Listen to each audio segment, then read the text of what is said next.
አሰላሙ አለይኩም ወራህመቱላሂ ወበረካቱሁ። ውድና የተከበራችሁ የቻናሌ ቤተሰቦች እንዴት ናችሁ? ደህና ናችሁ? እኔ ያለው አልሐምዱሊላህ።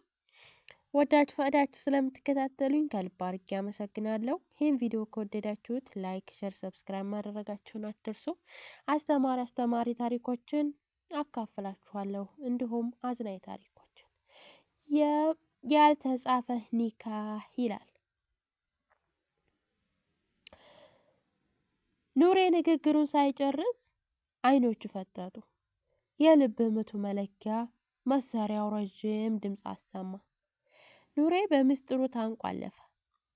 ወደ ኋላ ፈገፈኩ። ኑሬ ምን ሊነግረኝ ፈልጎ ነው? ያሲን ስለ አባቴ ሞት ምን የሚያውቀው ነገር አለ? የጋብቻ ወረቀቱ ጀርባ ምን ይዟል?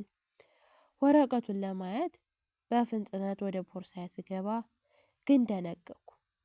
ቦርሳዬ ተከፍቷል። ወረቀቱ በውስጡ የለም። በድንጋጤ ዙሪያን ስመለከት በሆስፒታሉ ኮሪደር መጨረሻ ላይ አንድ ጥቁር አፓርት የለበሱ ሰው በፍጥነት ሲወጡ አየሁት። ያሲን በስል ላይ ከሆነ ወረቀቱ ማን ሰረቀው? ኑሬ በመጨረሻው ትንፋሹ ወረቀቱ ጀርባ ያለው ስም ብሎ ሳይጨርስ ህይወቱ አለፈ። በድንጋጤ ቦርሳዬን ስፈትሸው በወረቀቱ በውስጥ የለም። በሆስፒታሉ ኮሪደር መጨረሻ ላይ ያየሁት ጥቁር ካፖርት የለበሱ ሰው ግን የማንነቴ ጥርጣሬ በውስጥ የተቀሳቀሰ። ከኑሬ ክፍል እንደወጣው አንዋርን አገኘሁት። አንዋር ወረቀቱ ተሰረቀ፣ አንድ ጥቁር ካፖርት የለበሱ ሰው ብዬ ስጮህ አንዋር ያዘኝና ወደ አንድ ጥግ ወሰደኝ። አፊያ ተረጋጊ፣ ያሲን አሁን ፖሊሶቹ ቃል እየሰጡ ነው። የሚገርም ነገር ነው የተናገረው አለኝ። ወደ ምርመራ ክፍል ስንጠጋ የያሲን ድምፅ በግልጽ ይሰማል። ክቡር መርማሪ፣ እኔና ኑሬ ከኮምቦልቻ እያለን አፊያ ልታጋልጠን እንደመጣች ስናውቅ ኑሬ እዛው ፊት ለፊት በስልክ ለቅጥረኞቹ ጀምሮ የሚል ትዕዛዝ ሰጥቶ ነበር። እኔ የኑሬን ክፋትን አውቀዋለሁ። መኪናዬን እያበረርኩ ኮምቦልቻን ጥዬ የሄድኩት እናቷን ለማዳን ነበር። ነገር ግን የኑሬ ቅጥረኞች ቀድመው ደርሰው እሳቱን ለኩሰው ነበር ያገኘው ይላል። አሁን ገባኝ። ኑሬ አፊያ አጠገቧ ሆኖ እሳቱ እንዴት ሊነሳ እንደቻለ ለነበረው ጥያቄ መልስ ይሄው ነው። ኑሬ እዛው ሆኖ በስልክ ታማኝ ቅጥረኞቹን አዟል። ያሲን ደግሞ በጭንቀት መኪናውን እያበረረ ቢመጣም ኑሬ አስቀድሞ የላካቸው ሰዎች የቃጠለው ሚስጥር በያሲን ላይ ለማላከክ ሁኔታዎቹን አመቻችተው ነበር። ግን ያ ወረቀት የት ሄደ አልኩት ለአንዋር። አፊያ አለ አንዋር ድምፁን ዝቅ አድርጎ። ያሲን ስለ አባትሽ ሞት የሚያውቀው ነገር አለ። ኑሬ ከመሞቱ በፊት የአባትሽን ስም አይደለም ያለው ለምን መሰለሽ? ያሲን ያንቺ ወንድም ሊሆን ስለሚችል ነው። ምን? ቁሜበት የነበረው ምድር የተከፈተ መሰለኝ። አንዋር ምን እያልከኝ ነው? ይሄ ሊሆን አይችልም። አባትሽ በወጣትነታቸው ኮምቦልቻ ላይ ሌላ ትዳር ነበራቸው ተብሎ ይታመናል። ያሲን ደግሞ የዛ ትዳር ውጤት ሊሆን ይችላል። ኑሮ ይሄንን ሚስጥር አውቆ ነው ያሲንን ሲያስፈራራው የኖረው። እህትህን ነው ያገባኸው በሚል ስለ ልቦናዊ ጦርነት ውስጥ ከትቶት ነበር። ለዚህ ነው ያሲን ኒካውን በወረቀት ላይ እንዳይሰፍር ያልተጻፈ ያደረገው። በመካከላችሁ ያለው ዝምድና ሲጠረጠር ነበር። በድንጋጤ ወደ እናቴ ክፍል ሮጥኩኝ። እናቴ ተኝተው ነበር። ነገር ግን ተራስጌያቸው ላይ አንድ ወረቀት ተቀምጧል። ያ የተሰረቀው ወረቀት ነው። በላይ ላይ ደግሞ ማስታወሻ ተጽፏል። አፊያ ወረቀቱን የወሰድኩት እኔ ነኝ፣ ግን ያሲን ወንድምሽ አይደለም። ኑሬ የዋሸው ያሲንን ለማጥፋት ነው። እውነትም ሚስጥር እዚህ ወረቀት ጀርባ አለ። አባትሽ የገደለው ኑሬ ራሱ ነው። ከጃፈር ወረቀቱን ገለጥኩት። በጀርባው ላይ አባቴ ከመሞታቸው በፊት የጻፉት የመጨረሻ ኑዛዜ አለ። ኑሬ መሬቱን ለመቀማት ሲል አባቴን እንዴት በአደጋ ስም እንደገደላቸው በዝርዝር ተጽፏል።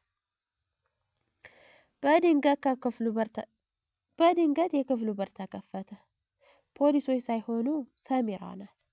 በእጇ ሽጉጥ ይዛለች። ኑሬ ሙቷል። አሁን እኔን የሚከለክለኝ የለም። ያንን ወረቀት ስጭኝ አፌያ አለች በክፉ አይኖቿ እያየችኝ።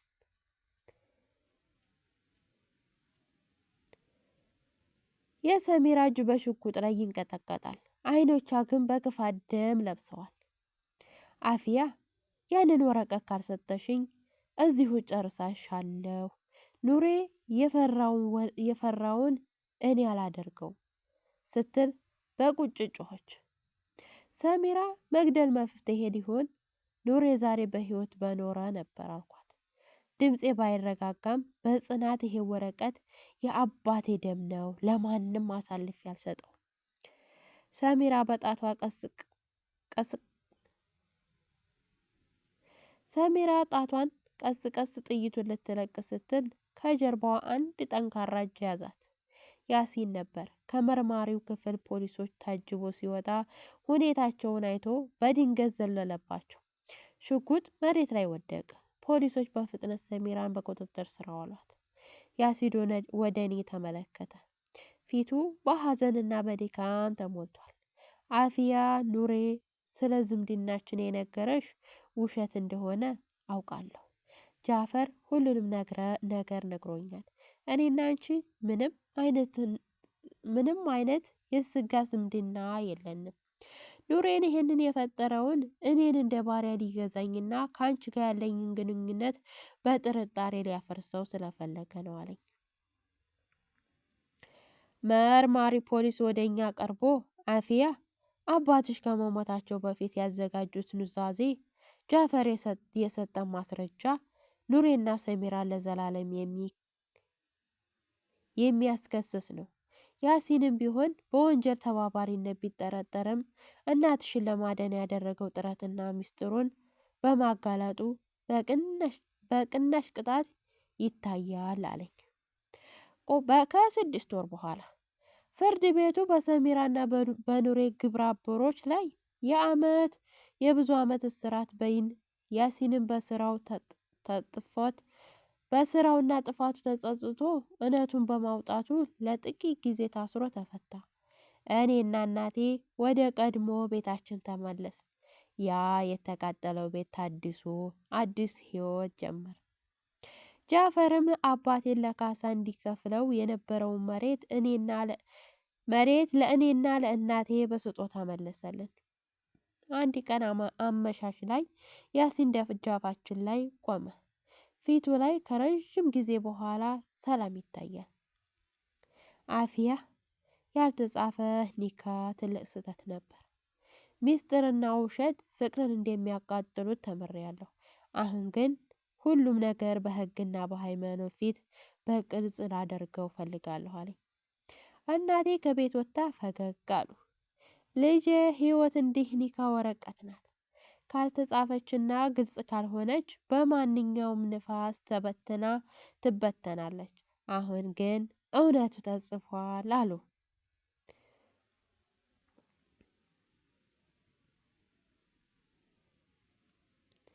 ለማንኛውም ስለተከታተላችሁኝ በጣም አድርጌ አመሰግናለሁ። ይህን ቪዲዮ ከወደዳችሁት ላይክ፣ ሸር በማድረግ ቤተሰብ ይሁኑ። ታሪኩ እንግዲህ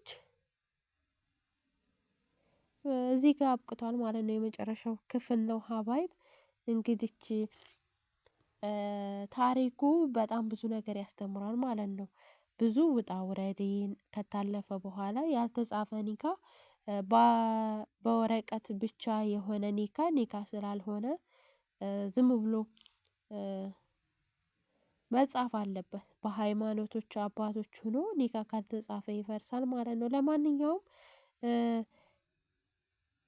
እዚህ ጋር ጨርሰናል። በሌላ ታሪክ እስከምንገናኝ ድረስ መልካም ጊዜ ይሁንላችሁ። ባይ